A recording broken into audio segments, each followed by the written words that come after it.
آله وأصحابه أجمعين. الحمد لله والصلاة والسلام على سيدنا محمد وعلى آله وأصحابه أجمعين. أما بعد، فأعوذ بالله من الشيطان الرجيم. بسم الله الرحمن الرحيم. إن الذين يبايعونك إنما يبايعون الله يد الله فوق أيديهم. صدق الله العظيم. اللهم صل على سيدنا محمد النبي الأمي وعلى آله وأصحابه وسلم. اللهم صل على سيدنا محمد النبي الأمي وعلى آله وأصحابه وسلم. میرے معزز مسلمان بزرگوں، عزیز بھائیوں، 18 ذی الحجہ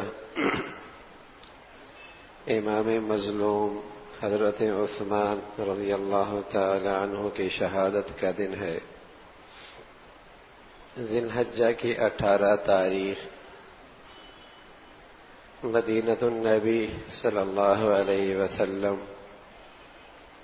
اس دھرتی پر ایک مظلوم کی شہادت ہوئی ہے۔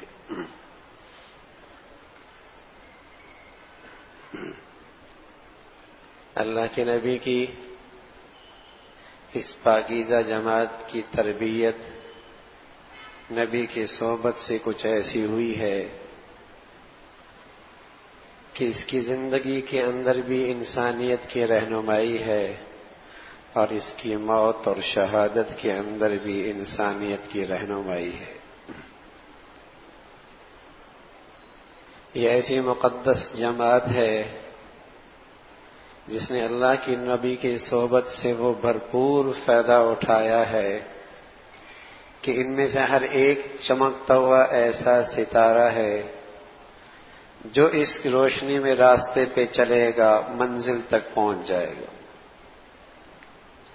اصحابی کالنجوم بأیہم اقتدیتم اہتدیتم، یہ ایسے چمکتے ہوئے ستارے ہیں جس نے کسی کی روشنی سنبھال لی اور راستے پہ چل پڑا، منزل مقصود پا لے۔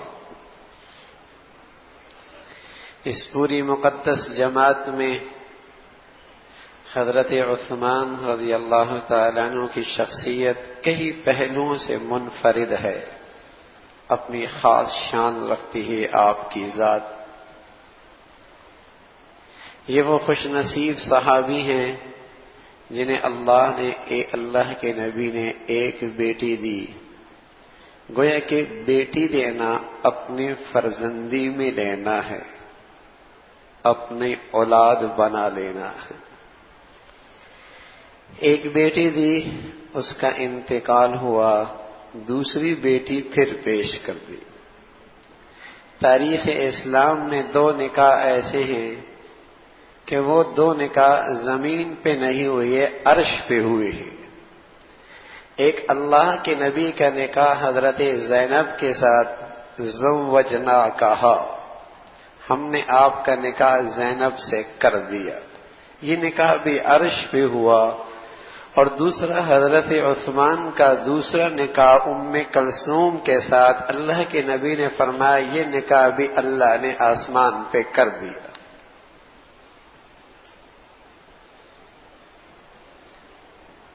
تو حضرت عثمان ان خوش نصیب لوگوں میں ہیں جنہیں اللہ کے نبی نے 2 بیٹیاں دی، دوسری کا انتقال ہوا تو اللہ کے حبیب کہنے لگے عثمان 40 بیٹیاں ہوتی نا میری، اور یکے بعد ایک دنیا سے جاتی رہتی تو میں تیرے نکاح میں مسلسل اپنی بیٹیاں دیتا رہتا۔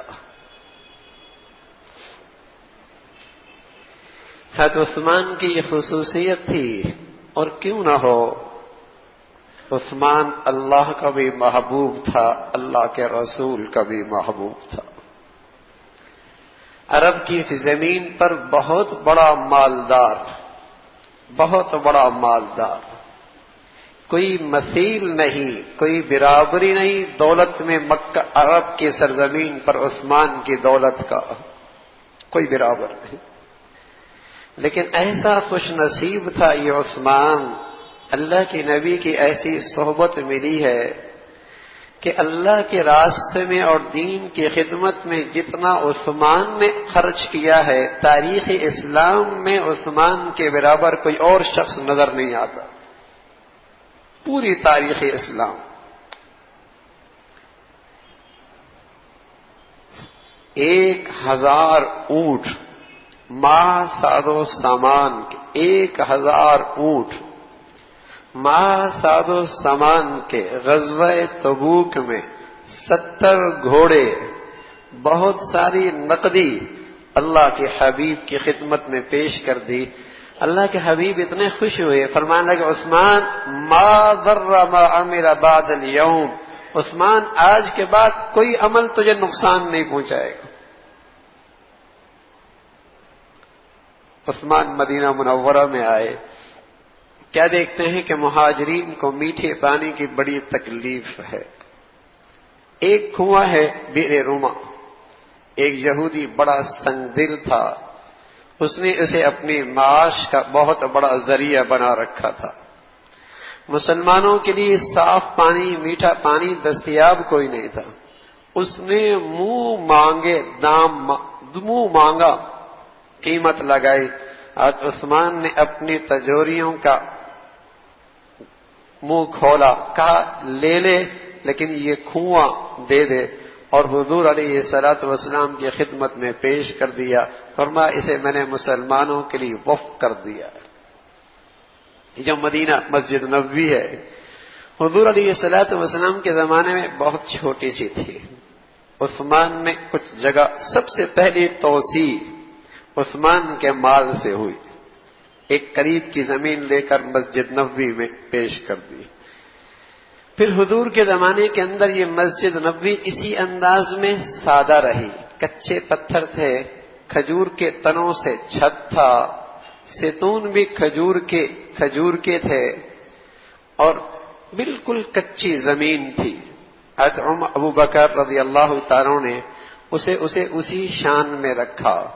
حضرت عمر آئے، تھوڑی سی اس میں تبدیلی لائی، لیکن عثمان کو اعزاز ملا کہ اس کی نئی شاندار عمارت بنانے میں پہلا سرمایہ حضرت عثمان کا لگا، حضرت عثمان۔ تو یہ کئی پہلوؤں سے پورے صحابہ کی جماعت میں منفرد ہے۔ اللہ کا نبی صلی اللہ علیہ وسلم بھی عثمان کی بڑی رعایت رکھتے تھے۔ انس نے عجیب لفظ استعمال کیے، فرمایا محمد صلی اللہ علیہ وسلم، محمد رسول اللہ، محمد رسول اللہ، محمد اللہ کا رسول ہے، اور عثمان رسول اللہ، یہ اللہ کے رسول کا رسول ہے۔ اللہ کے نبی نے انہیں اپنا سب سے پہلا سفیر، پیغام پہنچانے کے لیے مقرر کیا، اعتماد کیا، اعتماد۔ انس فرمایا کرتے تھے محمد صلی اللہ علیہ وسلم یہ اللہ کے رسول ہیں، عثمان رسول اللہ کے رسول ہیں۔ جب معاملہ مکہ کا پیش آیا، سفارت کی ذمہ داری کس پہ ڈالی جائے، تو حضور علیہ الصلوۃ والسلام کی نظر انتخاب اٹھی تو عثمان پر اٹھی۔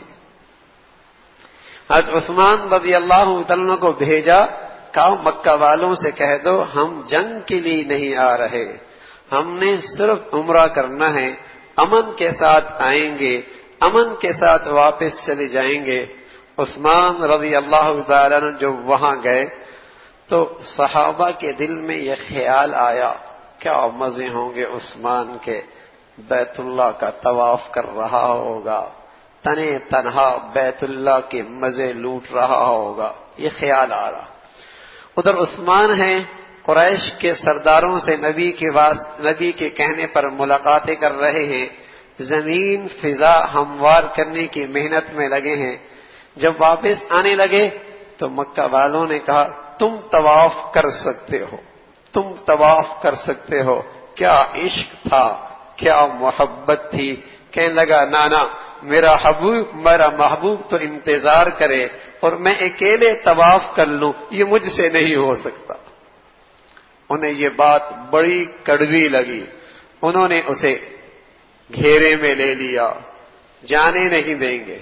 ادھر پیچھے افواہ پھیلتی ہے، عثمان رضی اللہ تعالی عنہ شہید کر دیے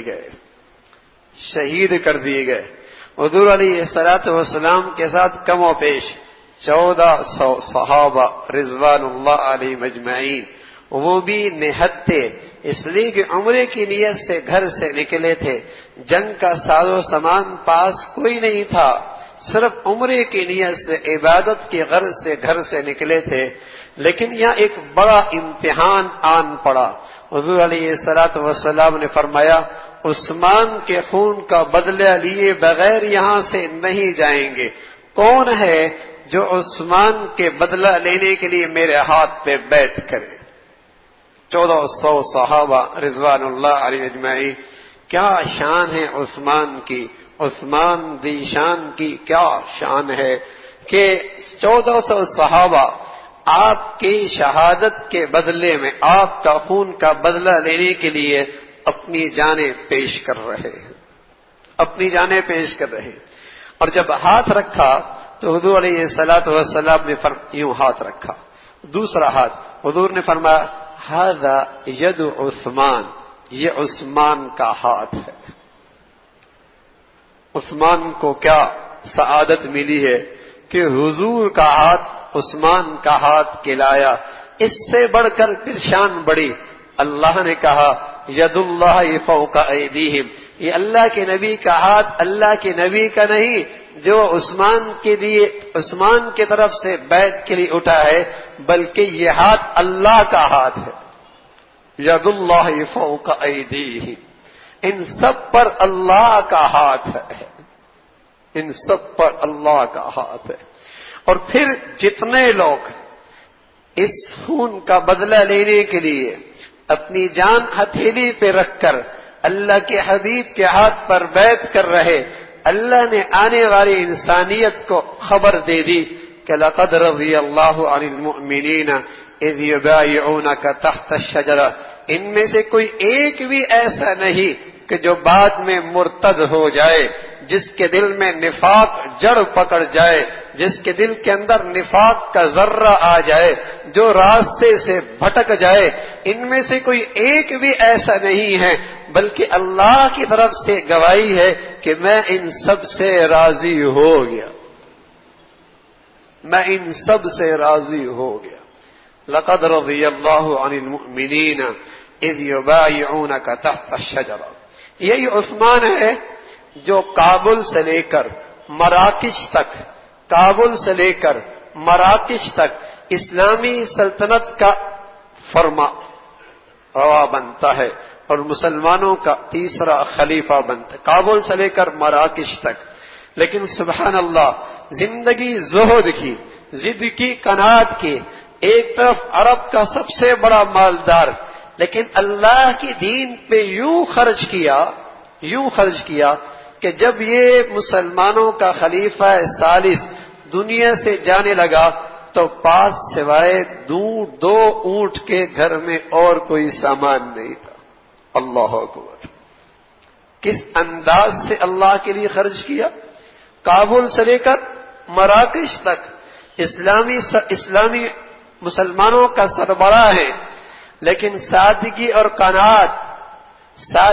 قناعت اور زہد کی زندگی ایسی کہ ساری زندگی اپنے سارے وسائل لگے تو اللہ کی دین کی خدمت میں لگا دی۔ اور ایسا خوف خدا رسول اللہ صلی اللہ علیہ وسلم فرمایا کرتے تھے، میری پوری جماعت میں عثمان وہ ہے جو میرے اخلاق کا میرے سے سب سے زیادہ مشابہت رکھتا، میرے اخلاق میں مجھ سے سب سے زیادہ مشابہت رکھتا۔ ایسے خوف خدا کوئی جنازہ دیکھتے کھڑے ہو جایا کرتے تھے، آنکھوں سے آنسو بہنے لگتے، مقبرے سے گزرتے، قبرستان سے گزرتے، ایسے زاروں قطار روتے کہ داڑھی مبارک آنسوں سے تر ہو جاتی. کہنے والے کہتے عثمان جنت اور جہنم کے تذکروں سے آپ کی یہ کیفیت نہیں بنتی. قبرستان سے گزرتے ہو آپ کی حالت غیر ہو جاتی ہے. فرمایا میں نے اللہ کے حبیب کی زبان سے سنا ہے یہ قبر کوئی گڑھا نہیں ہے, یہ کوئی گڑھا نہیں ہے اور یہ کوئی غیر معمولی چیز نہیں ہے, بلکہ یہ آخرت کی منزل میں سے پہلی منزل ہے. جو یہاں خیریت سے گزر گیا وہ آگے بھی خیریت سے گزر جائے, وہ آگے بھی خیریت سے گزر جائے. ایسا خوف خدا اور ایسے با حیا. اما عائشہ رضی اللہ تعالی عنہا فرمایا کرتی تھی ایک دن ایسا ہوا کہ حضور علیہ الصلوۃ والسلام بیٹھے گھر میں تشریف فرماتے اور بے تکلفی میں بیٹھے تھے, تو آپ کی رانیں نظر آ رہی تھیں اور اس پر کپڑا نہیں تھا. حضرت ابو بکر رضی اللہ تعالیٰ عنہ آئے, حضور علیہ الصلوۃ والسلام نے انہیں بٹھایا, گفتگو فرمائی. عمر آئے, اسی انداز میں گفتگو فرمائی. عثمان آئے, حضور علیہ الصلوۃ والسلام نے اپنے پہلو سمیٹ لیے. مجمع برخاست ہوا, یہ سارے حضرات تشریف لے گئے. تو عائشہ فرمانے لگی رضی اللہ تعالیٰ عنہ کہ یا رسول اللہ ایک آئے آپ کے ساتھی, دوسری بھی آپ کے ساتھی, تیسرے آئے, لیکن آپ نے انداز بدل لیا. فرمایا کیا کروں, عثمان اتنا باحیا ہے کہ اس سے اللہ کے فرشتے بھی حیا کرتے ہیں. مجھے خیال آیا عثمان مجھے اس حالت میں دیکھے گا تو کوئی بات کرنا بھی چاہے گا, کوئی مشورہ لینا بھی چاہے گا, تو کہیں ایسا نہ ہو کہ حیا اس کے راستے میں آڑ بن جائے اور واپس ہی نہ چلا جائے. اس لیے میں ذرا سنبھل کے بیٹھ گیا. تو میرے عزیزو یہ امام مظلوم ہے جس کا خون مدینہ کے گلیوں میں بہا ہے.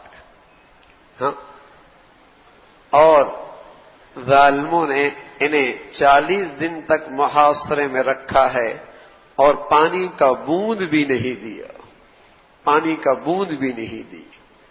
پیاسا رکھا, حصار میں رکھا. اور کوئی دنیا سے جائے گا, کوئی سڑک گواہی دے گی, اور کوئی جائے گا اسپتال کے پلنگ گواہی دیں گے, کوئی گھر سے اٹھے گا, کوئی گلی سے گزرے گا, کوئی میدان سے اٹھے گا, کسی کی گواہی کوئی دے گا. لیکن عثمان کی شہادت ایسی مبارک ہے کہ اس کی گواہی قرآن عطا فرمائے گا. قرآن پڑھتے پڑھتے حضرت عثمان کی شہادت ہوئی. وَلْيَتَلَطَّفْ وَلَا يُشْعِرَنَّ بِكُمْ أَحَدًا. آپ کے خون, شہادت کے خون کے قطرے قرآن کی اس آیت پہ گرے, تو آپ کی شہادت کی گواہی اللہ کا کلام دے گا. تو میرے عزیزو یہ اللہ کے حبیب کے وہ خوش نصیب ساتھی ہیں جن کی اللہ کے نبی نے براہ راست تربیت فرمائی ہے, جن کی سیرت, جن کے کردار یہ مسلمان نسل کے لیے تعمیر کا کام دیا کرتی ہے. مسلمان نسل کو اپنی زندگی کا مقصد کا متعین کرنا, اپنی زندگی کو صحیح رخ پہ ڈالنا, اگر اس کے لیے کوئی چیز ہے تو ان اسلاف اور ان اکابر اور حضور کی ان تربیت یافتہ جماعت کی خوبصورت زندگی ہے جس سے نئی نسل کی تعمیر صحیح رخ پہ ہو جائے گا. یہ وہ مقدس جماعت ہے. لیکن آج میری نئی نسل کو پتہ بھی کوئی نہیں عثمان کون تھا اور اس کی شہادت کا دن کون سا تھا, کچھ نہیں پتا. اسے فنکاروں کا پتہ ہے, اسے کھلاڑیوں کا پتہ ہے, اسے لہو و لعب کا پتہ ہے, اسے ہر ایک کے ریکارڈ پتہ ہے.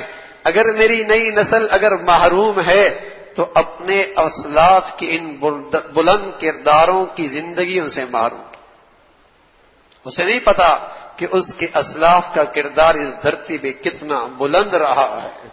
حضرت عبداللہ ابن مسعود رضی اللہ تعالیٰ عنہ فرمایا کرتے تھے کہ اللہ نے ساری دنیا پہ نظر فرمائی ہے، ساری دنیا، مشرق مغرب شمال جنوب، اور پھر سب سے زیادہ حسن اور سب سے زیادہ کمال کا جوہر رکھنے والی انسانیت کو اللہ نے اپنے حبیب کے صحبت کے لیے اکٹھا فرما دیا۔ صحابہ وہ مقدس جماعت ہے، اور پھر صحابہ میں ابو بکر، عمر، عثمان و علی، سبحان اللہ، یہ وہ مقدس جماعت ہے جو خلفائے راشدین ہے۔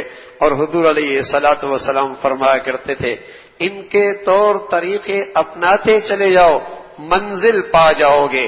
اللہ کے حبیب فرمان لگے اس امت کے اندر کوئی بھی گروہ بن جائیں گے، یہ امت بھی فرقوں میں تقسیم ہو جائے گی، ہر ایک اپنے جھنڈے کے نیچے، ہر ایک اپنے جھنڈے کے نیچے اپنے آپ کو کامیاب اور راہ راست پہ کہے گی، مختلف فرقوں اور گروہوں میں تقسیم ہو جائے گی۔ کہا یا رسول اللہ کوئی ایسا طبقہ بھی ہوگا جو صحیح رخ پہ چلے گا ان سارے گروہ میں؟ حضور علیہ الصلوۃ والسلام نے فرمایا ہاں، علیکم بسنتی وسنت خلفاء الراشدین المہدیین، وہ جو کامیاب فرقہ اور کامیاب طبقہ اور کامیاب گروہ اور صحیح رخ پہ چلنے والی جماعت ہوگی، اس کی شان یہ ہوگی کہ اس کی زندگی میں میری زندگی ہوگی اور میرے صحابہ کی زندگی ہوگی۔